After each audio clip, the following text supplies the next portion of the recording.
right. What is up, everybody? How we doing? Another Thursday night football betting preview hosted by myself and joined with me as always every Thursday. We have Dan Koob, aka Dagger Dan. We got Dan the Man. We got maybe Sackmaster Dan. We'll have to see if we're going to get the Sackmaster or not. We'll see.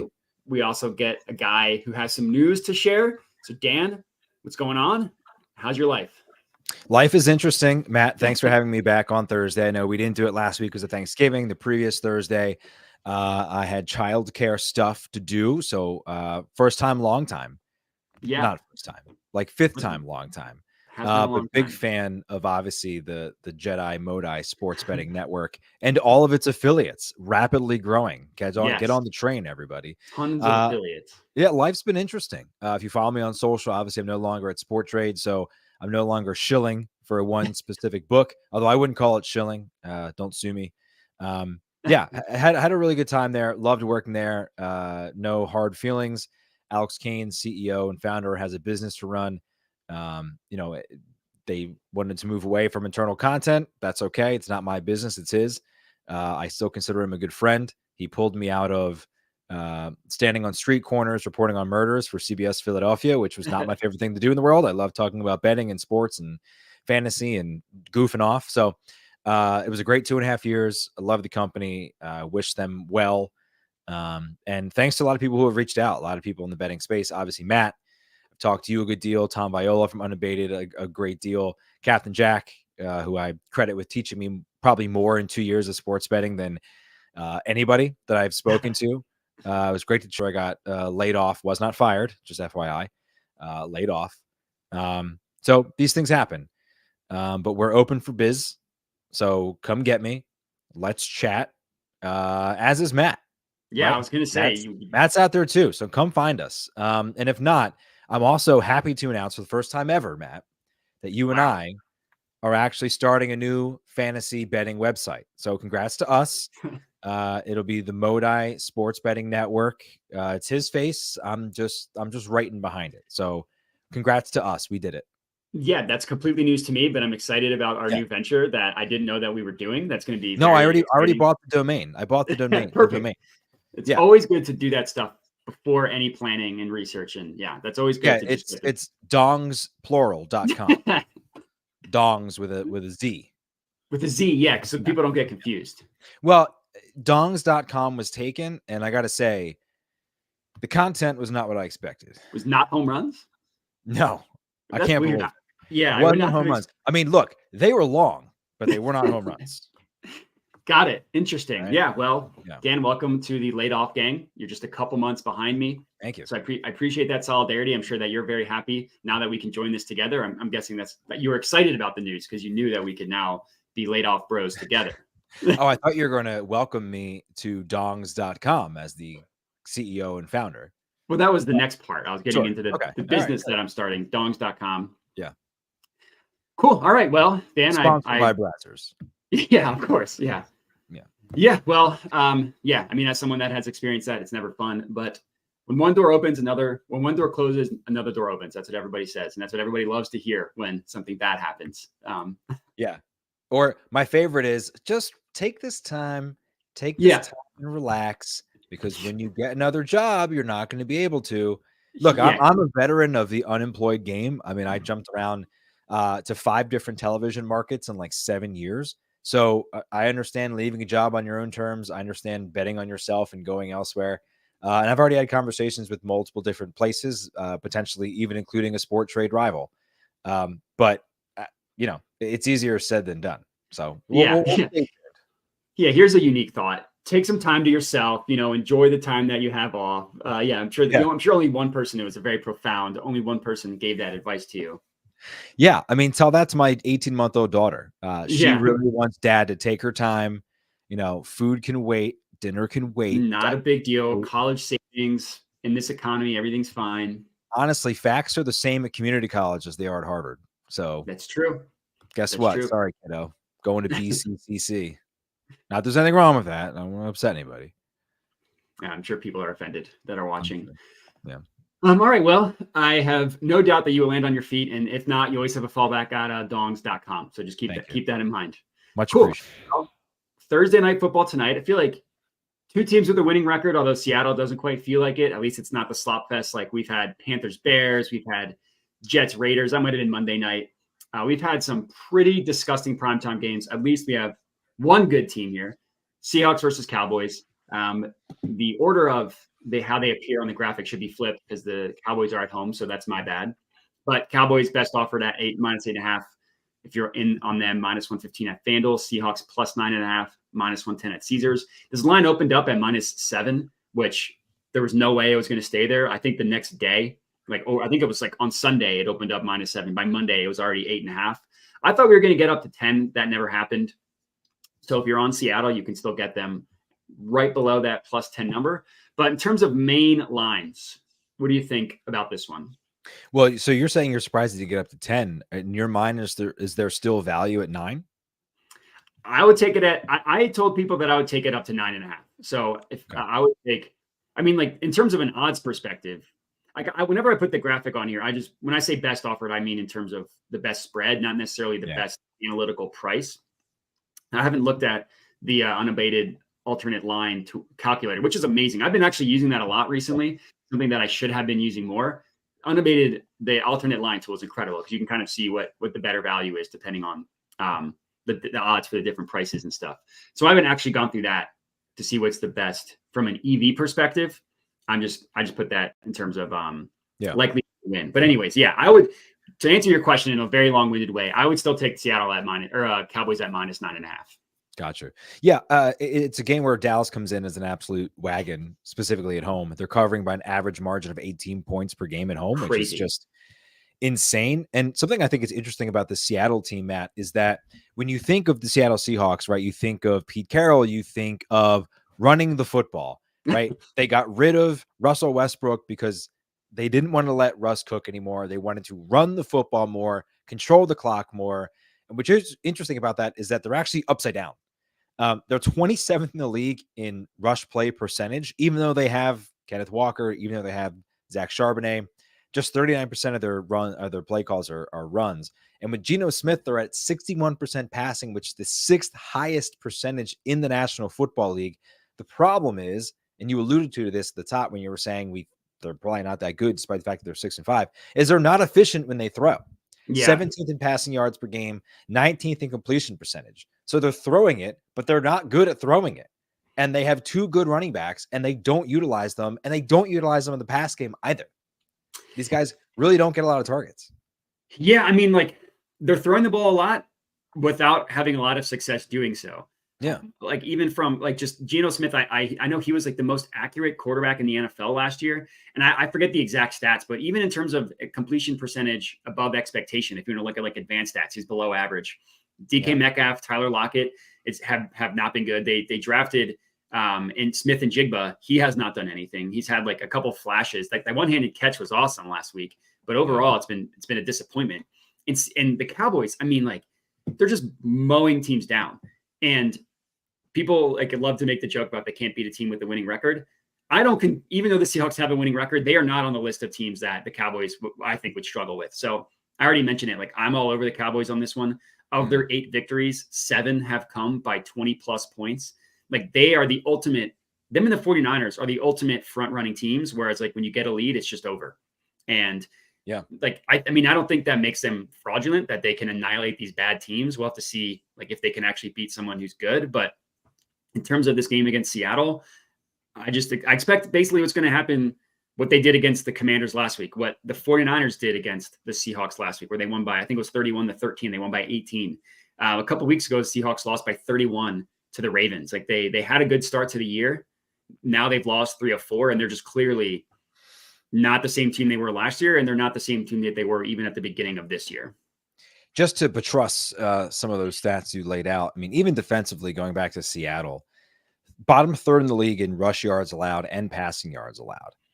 And I just think their record is a fallacy. Here are the quarterbacks they've beaten this season. Jared Goff in week 2, 37-31 game in Detroit.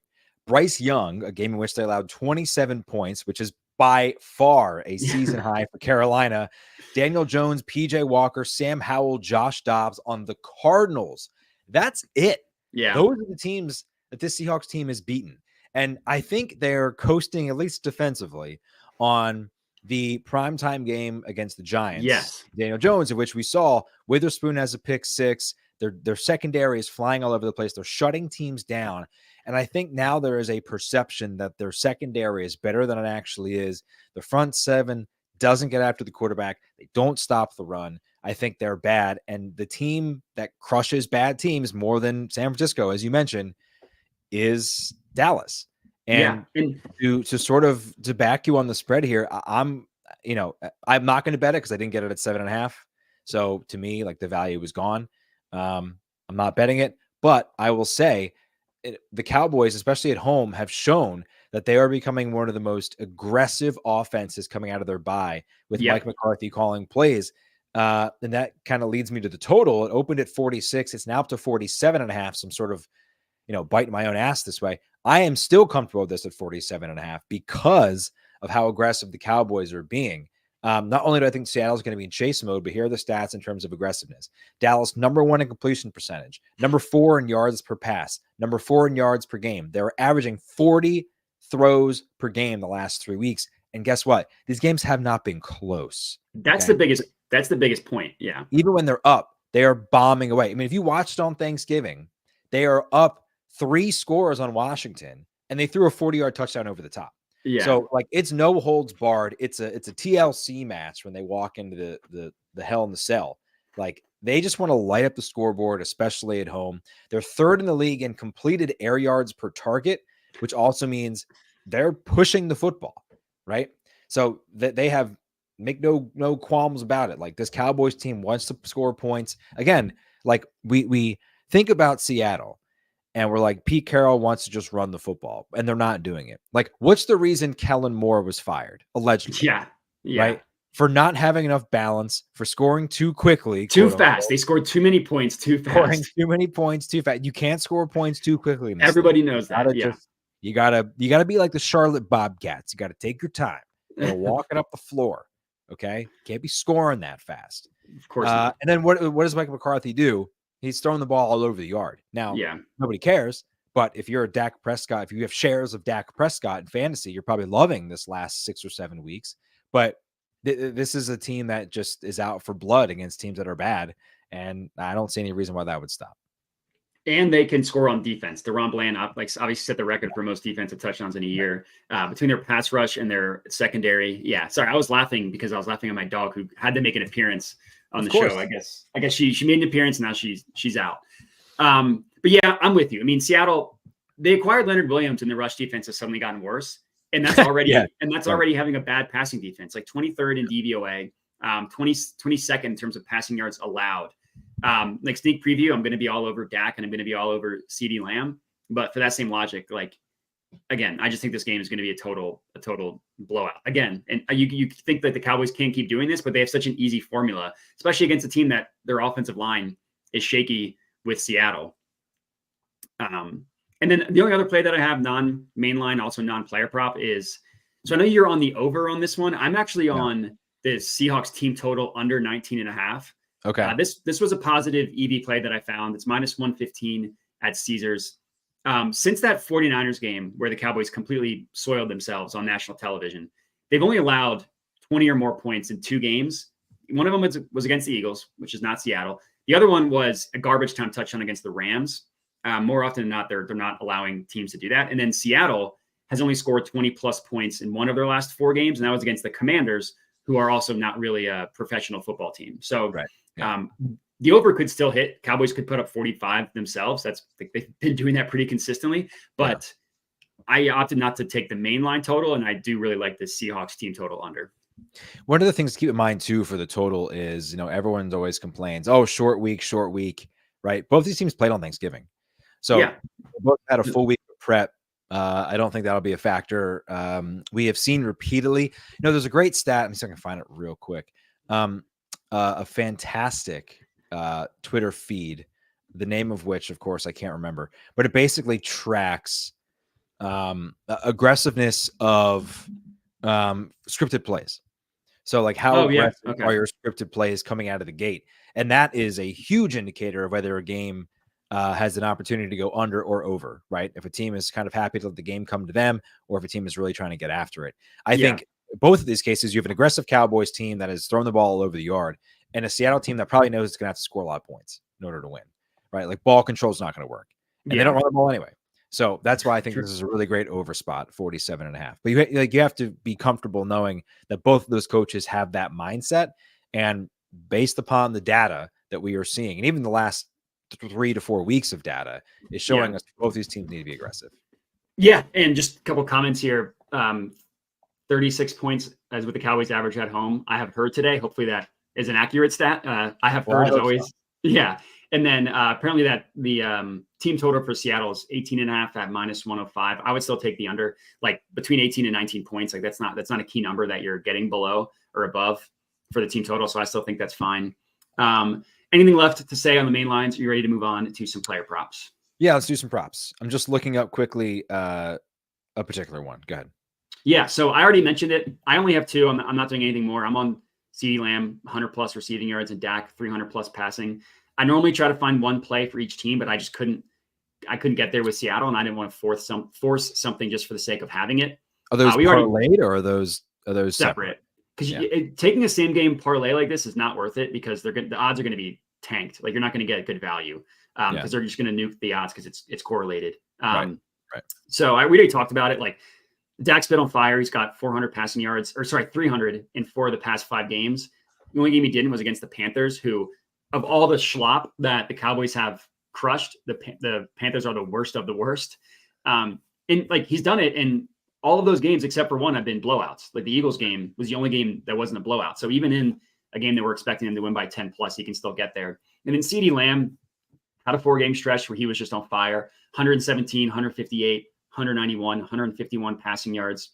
2 of those 4 games were blowouts. He's been quiet the past 2 weeks, 38 and 53 yards, but like the Cowboys offense is still on fire. And I don't think that means that I still think CeeDee Lamb is going to still be good for the rest of the year. Like I'm not scared off by just 2 bad games. That's kind of the nature of the business with receivers. People that play fantasy know even the best receivers, aside from like Tyreek Hill, have some inconsistency. So yeah, I think that both Dak and CeeDee Lamb, I mean, and both these are plus money, like, and they're obviously correlated, but last 2 weeks, Dak has hit it while CeeDee Lamb is not. So they're both plus money. So if we just get one, then we're at least going to be profitable. But I think obviously they're correlated and both obviously can very easily hit as well.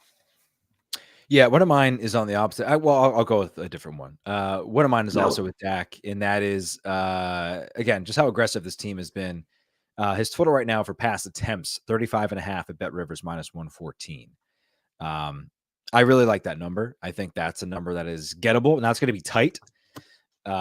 However, I mentioned averaging 48 passing attempts per game. Last time out against Washington, he only threw 32 times.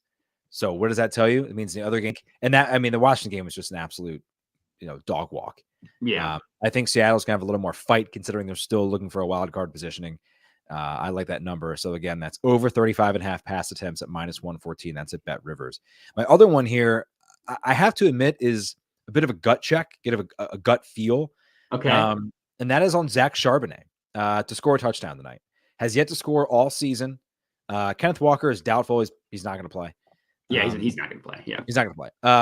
Last week they basically abandoned Charbonnet once they got down a little bit. I don't see that happening tonight. And even though they did, he still saw 4 targets. I think he's going to have to be a lot more involved tonight. That even though they've lost their best corner, that Cowboys secondary just for whatever reason continues to churn out playmakers. Yeah, Al Harris. Yeah. He's done an incredible job. Yeah. So Charbonnet is plus 130 to score a touchdown. I didn't write down the book, unfortunately. I have it up.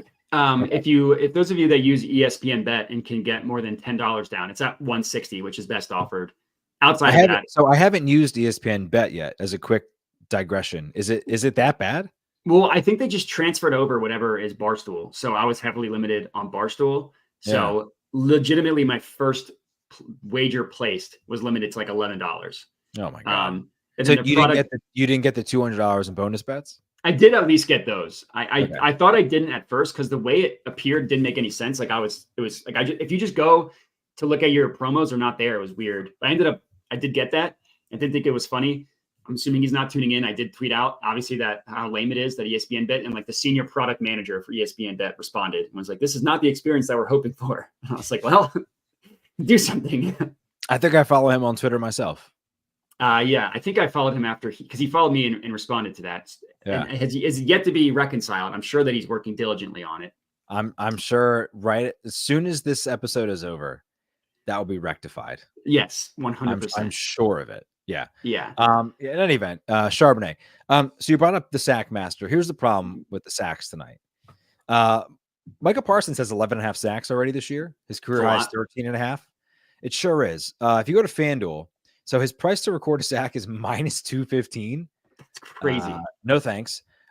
His odds to not record a sack is +164. And I don't think that's enough value. Like, yeah. I think they should probably be flipped in order for me to be interested in betting that. And I'm just not. And again, we mentioned the pass rush for Seattle is just not good. And I'm just not really seeing a ton of value. I mean, Frank Clark is +420 to record a sack. That doesn't really excite me all that much, if I'm being completely honest with you. Yeah. So, no, I'm actually kind of sitting that one out, if I'm being honest. No sacks tonight. Hey, but no use forcing it. The only thing that I think, the only thing that would strike my fancy is DeMarcus Lawrence. If it's just like they give to dedicate 3 offensive linemen for Micah Parsons, like DeMarcus Lawrence is pretty good. He's +142. Charles Cross, first round pick last season for Seattle, has actually been a pretty good surprise on the left side. Micah primarily rushes off the right side. Yeah. So I think that's why the odds are the way they are, in addition to Parsons being so good. And they're not going to flip Cross from left to right. So I would say I'd probably stay away from Lawrence. Sure. Yeah. No, that makes sense. Yeah. All right. Well, I don't have anything more for this game. Any last minute? Anything else? Let's talk about the game everyone cares about. And that is, of course, Tampa Bay versus Carolina. Yes. Yeah. Mm-hmm. I was gonna say Atlanta Jets, but okay, that's another really good one. Yeah, we can save the obvious one for next. This one will be quick. I'm just asking regarding Tampa Bay and Carolina. Are you buying the new coach narrative? Are you going to be on, or could you get behind being on Carolina just because of the fact that the new coach bump? Yeah, new coach bump. The problem with the new coach bump is they have no talent. It's not a new talent. The reason it works with Indy last year, with Las Vegas this year, Raiders, is those actually have talent. They're just mismanaged. Like, resource allocation was terrible. Like, what's the first thing Antonio Pierce said when he got hired? Hey, guess what we're gonna do? Give the ball to Devontae Adams. Yeah, well, that makes a lot of sense. Sure, do that. Like, nobody is sitting down in Carolina and going, you know what we're gonna do? Give the ball to Chuba Hubbard. How can we get Adam Thielen more involved? Nobody cares. Yeah, like nobody cares. And I've been saying it all season. This team has no talent. So yeah, I mean, and look, like Brian Burns is really good. What do offensive lines do? They go, where is he? All right, we're gonna either run away from him or we're gonna put 3 guys on him. Yeah. Okay. JC Horn's been out for the year. Like, they just don't have talent. So no, I don't like it. Okay. No, I'll give you credit. You were, I remember preseason, you called that Panthers were your prediction to be the worst team in the NFL. I was against that. I thought they could be decent. That's clearly an L there. So no, that's fair. But you said the Bills weren't going to make the playoffs. So I mean, you get so many wrong. You got to celebrate the wins. That's true. And look, you give enough spicy takes, you're going to get one to hit. You know what I mean? It's not about win percentage. Yeah. It's about wins. If the internet has taught me anything, it's that it's only about your wins. Yes. Well, I've been getting a lot of people commenting about my win percentage and ignoring the positive ROI, which is a totally different conversation. Which is what? So for NFL, it's like 18%. NBA, still trying to find my stride. We're looking at 8% for NBA. Dong Report was like in the 20s. Dong Report was just, what? I don't think, what? That's insane. Yeah, Dong Report was crazy. Go invest in the S&P 500 for a year and then tell me what your ROI is. What your returns are. Yeah. All right. The game of the week, San Francisco versus Philadelphia. Obvious intrigue. The San Francisco 49ers come to the link, just clear their diapers. They filled them up over the course of the past 9 months. They have since changed them. They're all wearing new diapers. Deebo Samuel's probably on his 3rd at this point. San Francisco favored 2.5 to 3, depending on where you look in Philly, you just know Nick Sirianni is eating that up. He needed to change his panties when he realized that they were underdogs at home. He was so excited. A lot of underwear talk. Yeah. Well, I mean, dongs.com, what do you expect? Yeah, I know, I'm into it. Clearly. But real quick, before I ask you your thoughts, I'm not a guy who complains about the schedule. If I was gonna be a guy that complains about the schedule, I would comment that it's. I'm not one of those guys. But if I were, here's what I would say. Yes, you understand. Yeah. This will be 3 straight weeks where there'll be the less rested team, lesser rested. I'm not sure the how you're supposed to word that, but fewer rest. Short week coming off of Monday Night Football against the Bills. Back-to-back games against the 49ers and Cowboys on Sunday, where those teams are playing on Thursday. I would bring all that stuff up if I was a loser that complains about schedule stuff and rest, but I'm not. So I'm not bringing that up. All I'll say is that every Eagles fan in my life, including Jedi Mom, is mad at me because I thought they would lose to the Chiefs. I didn't give out prediction for the Bills, but I think that San Francisco wins and covers in this game. So my family's mad at me. All the Philly fans that follow me are mad at me. But I'm curious what you think about this game. Here's the thing. I agree with you. Okay. Wow. I thought you were going to roast me. Here's why. This game means so much more to San Francisco. This is their Super Bowl. It's not just Philly doesn't need this game to get the 1 seed. They don't need this game to win the division. And they don't need this game to recapture their manhood in the same way that San Fran, for whatever reason, seems to think they have to. And the Eagles get Dallas on the road next week in an opportunity to basically shut down the division. Yeah. They can in effect win the division next week on the road. And by doing so, continue to be a game up on the 49ers. That's true. This is their Super Bowl. I expect them to come in and run a whole bunch of shit that isn't on tape and tendency breakers and all kinds of stuff. And then I expect Philly to come welcome San Fran back to the link in late January and whoop their ass. 38-7. Super Bowl. So give me the Niners -3. It's -105 at Bet365. You won the battle. The Eagles will win the war, but you can take Fort Sumter if you want. Yeah, congratulations! You won a Week 12, Week 13 regular season game. Hang the banner. You won a cleared field in New York State, circa 1861. But we're going to take the Confederacy from you. Yeah. The only thing that I'll say, and obviously I'm in agreement with you because I also predicted that. If the Eagles get out to an early, they scored 2 touchdowns their first 2 drives, San Francisco doesn't score. I could see it getting ugly quick. I could see San Francisco just completely melting down. Now, see, I think San Fran has such a good defensive front. I think it's going to be tough for the Eagles to score, especially if Lane Johnson's not playing. That's going to be a killer. I'm expecting if he's out, then that spread's going to go probably to 3.5, which is going to be obviously hugely over a key number. Yeah. I could even be more. Yeah. I just think Shanahan's been circling this game for 3 weeks. They've dialed up looks they haven't shown yet, but they've been practicing them. They're going to unleash holy hell on the Eagles this Sunday, and that's fine because this game in the long run means nothing in the Eagles' pursuit of the Super Bowl. If it were, if they were 9-2 and the Eagles were 10-1, completely different mindset. You got to get this game for tiebreaker, but you don't because you've got the extra cushion if you're the Eagles. So, I expect him to cover the 3, and then we have to spend the next couple of weeks talking about how the Eagles are fraudulent. The Niners are the best team in the NFL, and then when they come to Philly in January, they'll need another diaper, as you said. Yeah, that's fine. Let them have this one. They can have their little moment, the cute little regular season victory. Good for them. The last game that I wanted to talk about here that I found interesting was Denver versus Houston. Denver went 5 straight, winners of 5 straight, completely cleaned up their defense, which I find very impressive considering they gave up 70 points. And their defense has been, if you basically start the clock in the past 5-6 weeks, they're one of the better defenses in the NFL. Somehow in the playoff picture.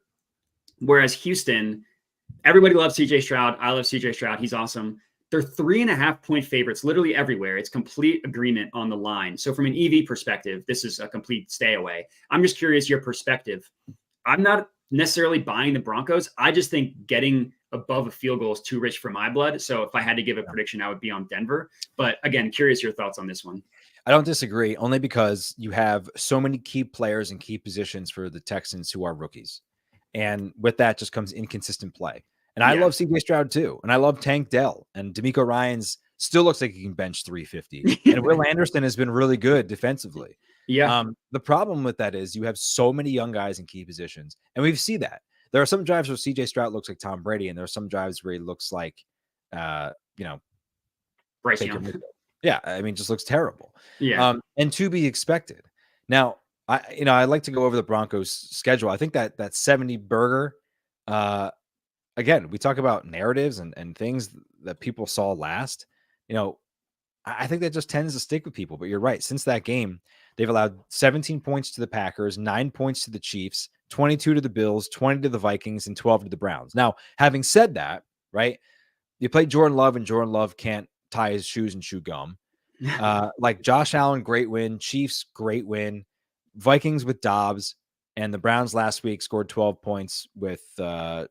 DTR, yeah. So I feel like that is a little bit deceiving. Now 3.5 is a big number, but if I were to look at this and say I had to choose either -3.5 for the Texans or +3.5 for the Broncos, I'm more comfortable with the +3.5, I think. Yeah. Having said that, I hope the Texans win because I love watching the young dudes light it up. Me too. I totally agree with you. Yeah, this is not me giving out an official pick because, like I said, there's no value here. It's 3.5 literally across the board. So you're going to eat whatever juice is not going to be worth it. We know what's interesting is, and Russell Wilson's been one of the more efficient quarterbacks in the league the last 6 weeks. Yeah. Surprising to everybody. I mean, they just basically stopped turning the ball over, played good defense, and that's what's carried the day. Yeah. I mean, it's kind of like the Seattle days. He's like efficient in terms of not necessarily consistently moving the ball downfield, but Russell Wilson moonballs are back, and he's efficient in terms of his touchdown percentage versus how many passing attempts. So Russell Wilson, not an executive chef, but a sous chef is what it sounds like. Yeah. Let him cook under someone's guidance. Don't let him be the main cook. Yeah. I think that's fair. I think that makes sense. Yeah. Any games that you wanted to touch on this week, or did we hit all of them? Only other one I really like is Falcons -1.5 at the Jets. That's -115 at FanDuel. And this Falcons defense is like sneaky good, I think. And I'm not just saying that because Jesse Bates had a long interception return for a touchdown last week. This Jets team, this Aaron Rodgers stuff is such bullshit. Like, I just want to come back. He's not playing. It's just ridiculous. The Jets are kind of like Batman after Bane breaks their back. Like, the spirit is broken. The season's over. They're 4-7. They're not going to make the playoffs. Aaron Rodgers is not coming back to play for a team that's not going to the playoffs. And you could kind of feel it in that Miami game a little bit, I think. It's just kind of like, damn, man, like, if we're not pitching shutouts or allowing 10 points or less, we don't realistically have a chance to win. And I think the Falcons can get to 17, and that's enough. Yeah, I mean, when you're giving up pick sixes on Hail Marys, it's just kind of known that it's not your year. Yeah. Luda in the comments said he would bet me 20. He would bet one of us 20 push-ups on the +3 just to clean that up. It is 3.5. 3.5. That is very important. So I will bet you 20 No, I'll do it. So let's put 20 push-ups on the line, which for me is fucking nothing. I was going to say I could on the line. Even I can do 20 push-ups. See, Matt can do 20 push-ups. Let's make it 100 push-ups, Luda. Give me 100 push-ups on +3.5. You can take the Texans -3.5. He's in. Okay. He's in. Good. 100 push-ups. So I will do it. I'll do them on the show. I'll wear a mic, and I'll do 100 push-ups on the show next week. If the Texans cover 3.5. If the Texans cover, I'll do 100 push-ups on the show. You can time me. You can do whatever you want. That seems like a one of those where you bet against what you want to happen, because that way, if the Texans win and cover, you're happy because we're rooting for the Texans. If they lose, and I have Tank Dell in my most serious of fantasy leagues, so nobody really cares. But nobody cares at all. But I'm hoping for a big Tank Dell and Devin Singletary day, actually. Yeah. So what fantasy championships are built off of Tank Dell and Devin Singletary. Hey, baby, we're in there like somewhere. Yeah, I mean, no judgment here. Nasty boys. Yeah. I thought you were joking when you said you wanted to talk about Jets Falcons, but no, I like that game. I think. Can we talk quickly about the Browns this week? Yeah, are the Browns the Browns going to be better with Joe Flacco Yes. under center, who, by the way, was kind enough to allow his kids' soccer season to end before signing with the NFL team? I would see him out of the fields every Saturday morning. I'd go to watch my nephews play soccer, and he was out there watching his kids. So is he Jersey? He's in Jersey. He's a South Jersey guy. I see Joe all the time, I feel like. And very nice of him to wait for the season to conclude before hopping back into his profession. So What great a guy. dad. Yeah. He gets the dad bump, great dad. In addition, just throwing it down there to Amari Cooper. Yeah. Yeah. I mean, I totally agree. I don't know what happened. Is PJ Walker hurt? I don't understand. Because he must have the worst concussion in history. Yeah, because he was fine when he played, and he was fine when he was on the Panthers prior to that. He's okay. He's fine. Yeah, I'm not saying he's good. Look, I've been watching PJ Walker a long time. He was Temple's quarterback. Temple boy, yeah. I'm a Temple guy. He's fine. He's fine. He's better than DTR. Allegedly. Yeah. Allegedly. Seemingly. Yeah. All right. We end the show. That is the end of the football talk. This isn't quite our trying to be better. However, I forget what we named our 30-plus-year-old segment. But I did want to talk to you about, because it kind of fits with just our talking about life segment, our life hacks. And to set the stage, the reason why this is coming up is because I was talking to my cousin about it last night. He's really into like the human psychology life hack side of things. Like, I don't know if you've heard of Hidden Brain, the podcast. They're basically all about like why our brains are wired the way they are and like what you can do to improve your day-to-day life, just like really simple things. So Dan, Dongs.com. Yeah. Someone who's transitioned stage of life now being a girl dad. Curious if you've developed any life hacks to share with the group. And I just real quick, last thing I'll say, doesn't need to be anything super profound. Like mine's literally do something in the morning before you start work. I think it's like makes your day infinitely better. Wake up 30 minutes early. You'll be fine. Whether it's take a shower, go for a walk, just do something before starting work, especially if you work from home. Because for me, I hate waking up and then immediately going to work. Going to work, walking into the office and starting work after being awake for like 10 minutes. So get out of bed, do something for 30 minutes. I've never done that before. So when you work from home, you just wake up and start. No, never. Wait, so sorry. So you're saying I've never just woken up and just walked into the office and started working. Ever. Yeah, I feel like I eat breakfast. I take my dog for a walk. Sometimes take my daughter for a walk on the same leash. And then, of course, have coffee, eat breakfast, start my day. Yeah, I don't think I've ever woken up and just plopped down and be like, all right, let's get going. See, I think you're the outlier. I think majority of people, especially, really? Yeah, I think most people just as soon as like sleep in as late as they possibly can to then start work, especially when you're younger. That's what my fiance does. Like she'll wake up and then just and make her a cup of coffee and walk into her office. Interesting. Yeah. No, I've definitely never done that before. And if I'm an outlier, that would actually surprise me. Okay. I've got a couple here. They're not profound. The first one is multiple laundry hampers. Like I know a lot of people when they're younger just throw everything into one. And then you realize like, oh wait, there's athletic gear in here. There's regular stuff in here. I got to separate this, colors and the like. Just put them in separate hampers, establish a system, and it'll make your life a lot easier. Smart. It's really smart. Yeah. My second one here, a sound machine and or a meditation at night. Okay. Something to just lull you to sleep. I've long been a big proponent of meditating therapy, the whole nine for mental health. Yep. And there are many nights where we'll put on a meditation and I won't make it 30 seconds. So what that says about my central nervous system being completely overloaded, the fact that I fall asleep immediately, I don't know. I'm not a doctor. However, nothing like just some soothing sounds to get you back into sleep. And I will tell you, I sleep much better having that on than when I don't. So that's my second. Sorry, real quick. Do you have that play the whole night, or is it like a 10 no? You play it for like 30 minutes or something. Now, if I'm like really having trouble sleeping, I'll put on one for like 2 hours, and hopefully I'll be asleep by the end of that 2 hours. It doesn't always happen. But yeah, you just put it on like a 15-20 minute meditation, and then if you make it through, you made it through. But if not, it's pretty rare these days that I make it through. That I haven't done, but I am one of my biggest pain points is I don't sleep well. So that's something that I should look into. Yeah, do that. Yeah. Or stay up all night, drink more coffee. Or just don't sleep. Yeah, I would recommend just not sleeping at all. as opposed to sleeping poorly. Yeah. The last one here, and I can't even say I really do this that often, but it just kind of pops in my head, and that's charging my phone in airplane mode.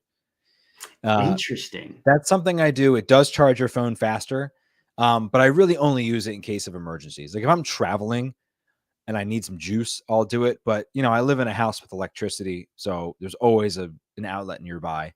So I don't really do it that much. So do you not just charge it overnight? For the most part, yeah. I mean, if I'm in the car, I'll plug it in so I can listen to stuff. I'm a big podcast guy. Sure, huge podcast guy. And obviously, I'm rocking out all the time, so I'm either listening to a podcast or I'm getting after it. Yeah, with the guitars and drums and whatnot. And I thought you were talking about like rocking out in the gym. Well, that too. Sometimes 3 at the same time. In between sets, just hit the drums. I'm on a deload week this week, Matt. It means I'm not moving as much volume. I'm trying to give my body a break. Got it. So you've been hitting it too hard. No, not too hard. The appropriate amount of hardness. Got it. Donks.com, the appropriate amount of hardness. No, it's getting hit the way it needs to be hit. But now it just needs a break for a week. That doesn't mean we do nothing. That just means we scale back volume, scale back in weight. But we're not in there doing nothing. Got it. Well, I mean, you got to get some sort of pump in, or else how are you supposed to just live your life? Well, I mean, Luda better be doing this because he's about to do 100 push-ups on the show next week. So I feel great about my ability to pump that out. I will actually be hitting the gym once we hop off the stream. No big deal. Whoa. Yeah. What's the regimen today? Today we're doing shoulders and triceps, and then also I do core every other day. You got to work on the core. Abs are made your core is like the size of a redwood. You're so freaking tall. I mean, like you're 6'7", so there's an unbelievable amount of core. It's like, have you seen that Old Spice commercial? I was literally when they take their shirt off.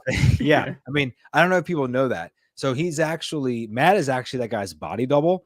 There's the actor, and then there's Matt. So they hired Matt to be the body double, and then they superimposed the actor's face on his body.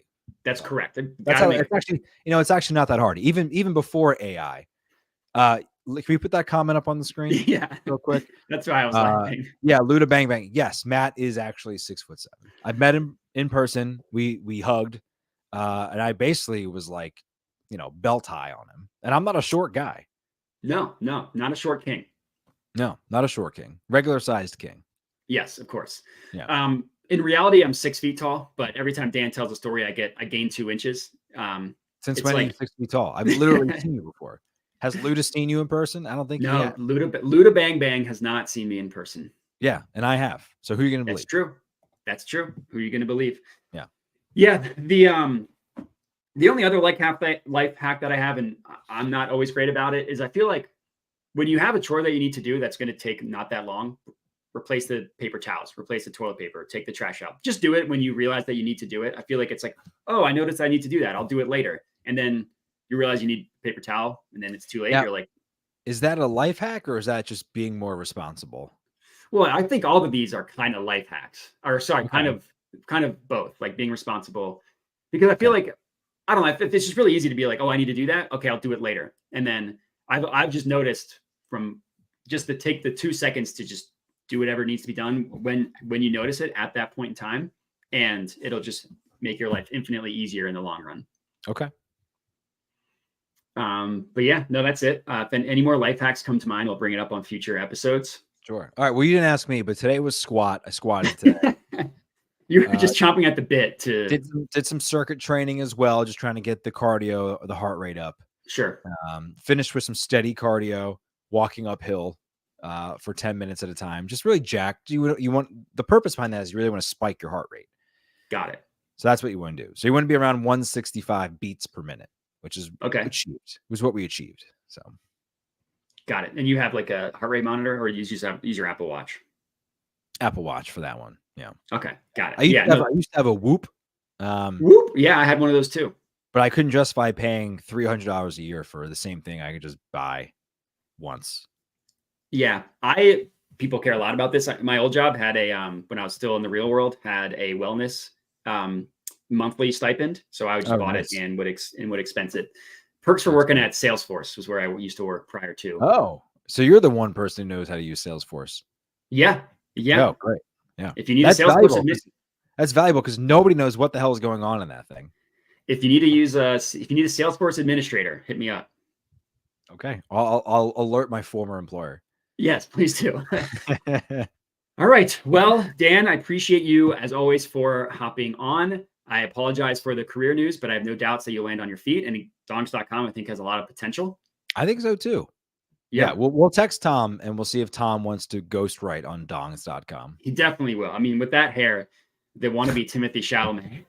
Chalamet light, this guy. It's unbelievable. Actually, I you know what? I will say Tom's probably better looking than Chalamet. Chalamet is too skinny. I don't know if he's way too skinny. I mean, for your type, you would say you're more into guys like Tom than Chalamet. Yeah, sure. I mean, he's Italian too, right? So he could probably cook. Not to generalize. Of course not. Yeah, we're okay. We'll talk about this offline. Cool. Yeah. All right. Well, and as always, and in all seriousness, thanks for joining. Everybody, thanks for tuning in. Let's go. So I can win my bet. Let's go Cowboys. I feel disgusting saying that. I'm not even sure I mean that. Let's go Bets. Let's go Bets. Let's go Bets. And we will talk to you next Thursday. See ya.